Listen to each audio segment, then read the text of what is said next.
Al-Quran itu bahasa bukan? Bahasa ya. Kita pahamkan Bismillahirrahmanirrahim, ada huruf ba ya, ada huruf sin, ada huruf mim gitu ya. Ini mati yang ini? Oh, Masya Allah. Ini contohnya, ini Bu Siti ya. Ini siapa ibu siapa? Kacamata? Sofi. Bu Asti. Contoh aja ya. Ketika Bu Siti mengatakan gelas,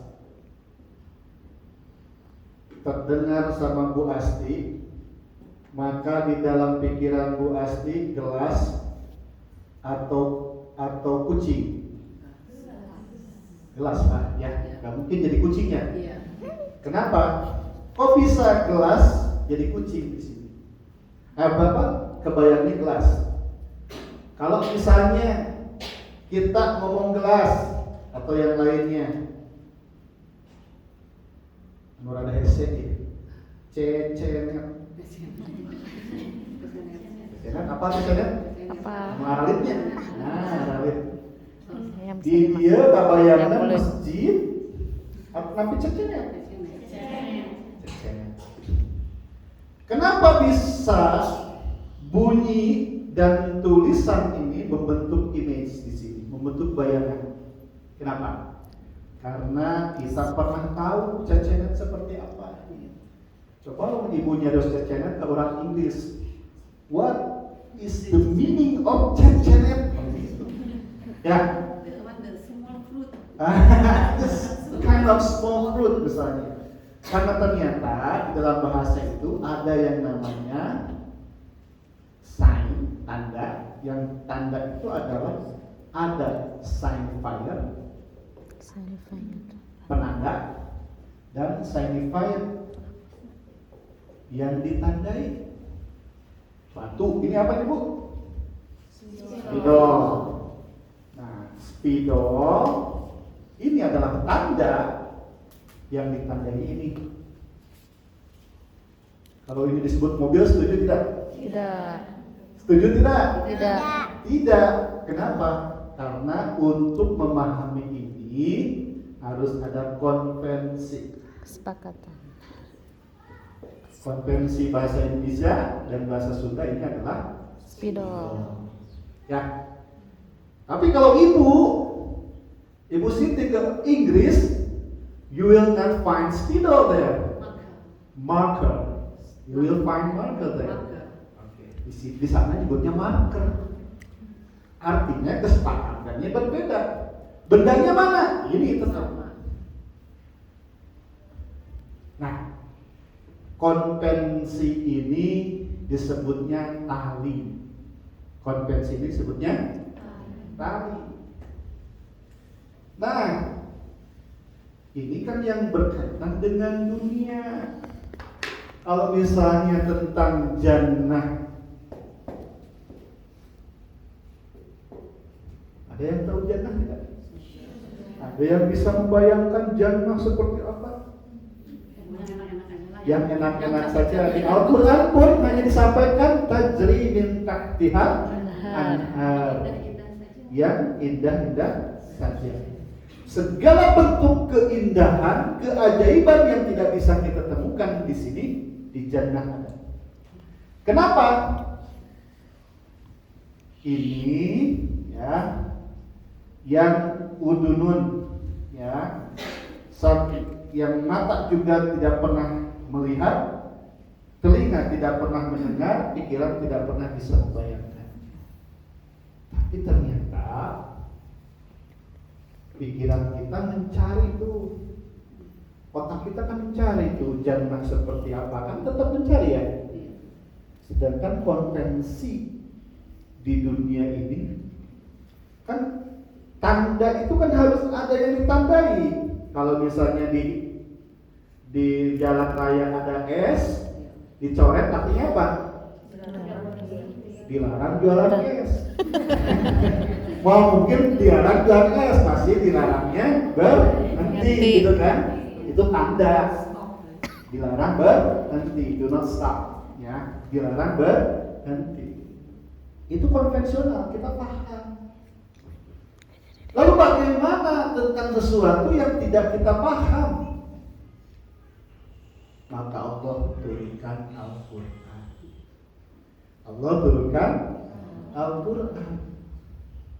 Sehingga Al-Quran ini bukan secara bahasa, ya, isinya adalah ayat atau tanda. Yang ditandai apa?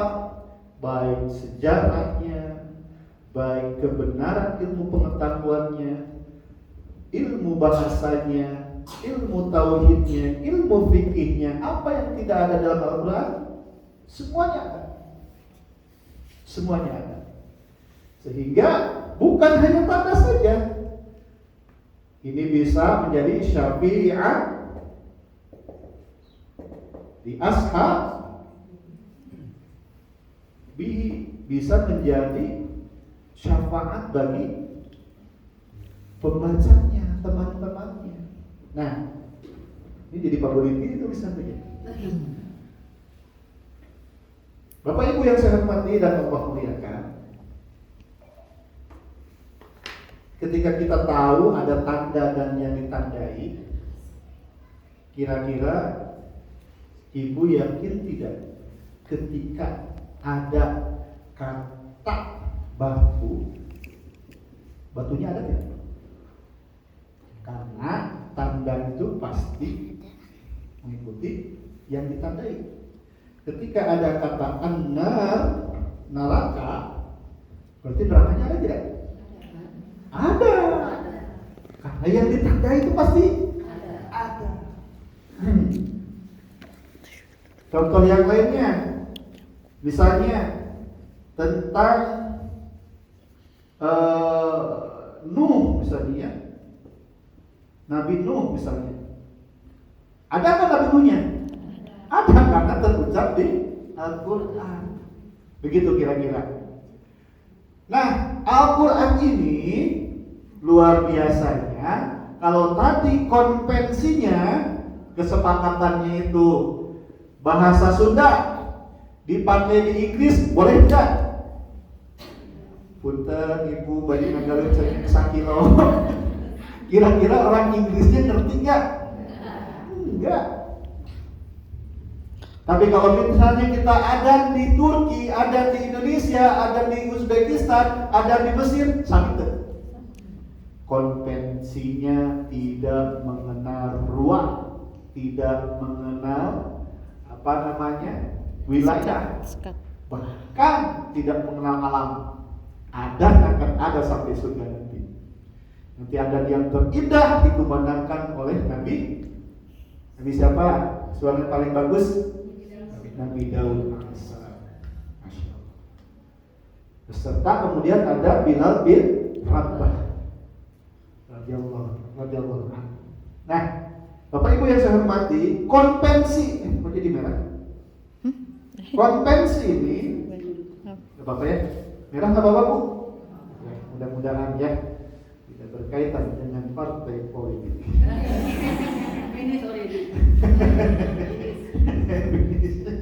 Nah, konvensi yang kita punya setiap bahasa, konon katanya bahasa itu ada lebih dari 1 miliar bahasa. Di Indonesia saja ada berapa? Ratusan. Tidak terhitung di Indonesia saja. Ya, Sunda Cirebon sudah beda, Sunda Majalengka, Sunda Cianjur, Sunda Bogor sudah beda. Nah, 1 miliar lebih bahasa tersebut, setiap tanda, kata benda, kata sifat, adjektif, adverb, isim, fiil, huruf dan yang lainnya itu masing-masing mempunyai nilai sistem tersendiri. Betul tidak? Yang kemudian ketika dibawa harus dikonversi lagi. Karena untuk menanyakan saha jenengan teh wastana saha tidak bisa kalau dibawa ke Inggris. Yang begitu pun tidak bisa dibawa ke Arab, tidak bisa dibawa ke Turki. Tapi kalau kita membaca Al-Quran, maka semuanya bukan hanya dunia sampai akhirat itu tetap sama. akan sampai ke surga. Amin. Nah, kalau misalnya Bapak Ibu pengen lancar usaha di Arab atau usaha di Inggris, yang pertama harus kita lakukan adalah belajar bahasanya, betul tidak? Betul. Nah, kalau pengen lancar masuk surga, harus bisa bahasa Al-Quran. Maka Al-Quran akan datang menjadi syafi'an li ashabi, akan menjadi penolong, syafaat bagi orang-orang yang mempelajarinya, mencintainya, membelanya, mengajarkannya, memuliakannya. Itu yang disebut dengan ashabi. Artinya, ketika konvensi-konvensi ini dibatasi oleh warna, oleh arah, oleh tempat, maka ketika Bapak Ibu membaca Al-Quran, Ibu sudah memutus rantai-rantai, sekat-sekat, hijab-hijab yang memungkinkan kita terjebak di dalam wilayah kita menuju ikatan yang kuat, al-hablul matin, ya, yaitu ikatan yang kuat, yaitu Al-Quran yang akan menjadi sahabat, yang akan menjadi syafaat, yang akan menjadi penolong, yang akan menjadi penerang bagi kita. Sehingga Rasulullah SAW menyampaikan, sebaik-baik kalian khairukum man ta'allama al-Quran wa 'allama. Kemudian itu tentang kata, ya, konvensi. Tadinya saya mau pakai itu, Bu, ya, apa itu? Proyektor. Tapi bisi ribet karunya Bapak Isa. Lagi sibuk. Nah, kemudian yang kedua tentang warattilil Qur'ana tartila. Nah, Ibu, mohon maaf ini bukan menggibah, tapi harus menyampaikan sesuatu yang fakta. Ada yang di sini pernah ikut kajian Ustadz Saiful Karim? Jangan ya, kenal ya. Ada Ustadz yang mungkin tidak pernah pesantren, tapi mengajarkan Al-Quran sesuai, padahal beliau tidak sampai bisa lancar membaca Al-Quran dan juga tidak paham tafsir. Beliau menafsirkan Alhamdulillahi Rabbil Alamin, itu tidak boleh dibaca Alhamdulillahi Rabb, tapi harus Alhamdulillahi Rabbil Alamin, harus disabdah, harus diberhentikan dulu katanya. Padahal sabdah di dalam Al-Quran cuma 4 ya. Iya, 4. Kemudian hirobnya beliau menafsirkan, segala puji bagi Allah, hirob yang memerangi katanya, dari kata harfun. Padahal di situ alhamdulillahi, alhamdulillah segala puji, lillahi milik Allah. Alhamdulillahi rabbil alamin, penguasa segala alam. Nah, beliau pemaknaan itulah yang disebut dengan, maka kita disampaikan di dalam Al-Quran, auzid alaihi warattilil Qur'ana tartila.